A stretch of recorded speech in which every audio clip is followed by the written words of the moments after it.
নমস্কার, আমি শেখ বরকত, সিন্দারপট্টি ১০ নম্বর ওয়ার্ডের বাসিন্দা। আমি হঠাৎ করে শুনতে পাই কালকে এমএসএ ইনডোর স্টেডিয়ামে একটা চক্ষু শিবিরের আয়োজন করা হয়েছে। পুলিশদের উদ্যোগে একটা চক্ষু শিবিরের আয়োজন যখন করা হয়েছে, আইপিএস স্যার যিনি এই উদ্যোগটা নিয়েছিলেন, ওনার নাম হচ্ছে আপনার অভিষেক ব্যানার্জি স্যার।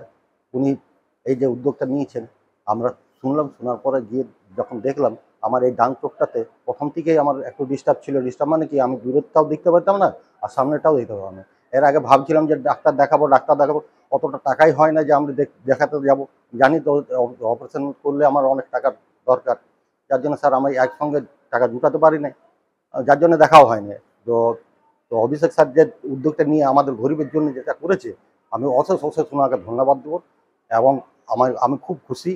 আচ্ছা, ওইখান থেকে এরপর আমরা যে ওইখান থেকে পরিষেবাগুলো পেলাম, সেটা হচ্ছে কিরম, যেমন সকালবেলায় গেলাম, যে টিকিট করাবার পরে ওইখানে আমাদের খাবারের ব্যবস্থা দুপুরবেলায় দিয়ে, ওইখান থেকে 4টার সময় আমাদেরকে বাসে এনে লোকনাথ ফাউন্ডেশন পাড়া এখানে এনে পৌঁছে দেওয়া।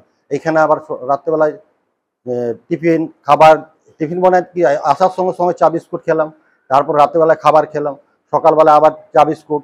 তারপরে ডাক্তারবাবু দেখলেন, দেখার পরে আমাদের চোখের অপারেশন যেমন হয় খুব ভালোভাবে অপারেশন করেছেন। আমরা কোনো বুঝতেই পারছি না যে অপারেশন হয়েছে বা হয়নি। আমার আওয়াজ তো শুনেও আপনি হয়তো বুঝতে পারছেন যে আমার অপারেশন হওয়ার পরে যে মানুষের একটা নার্ভাসনেস বা মানুষের একটা কেমন ভাব থাকে, খুব নর্মালভাবে কথা বলে, সেই জিনিসগুলো নেই আমার মধ্যে।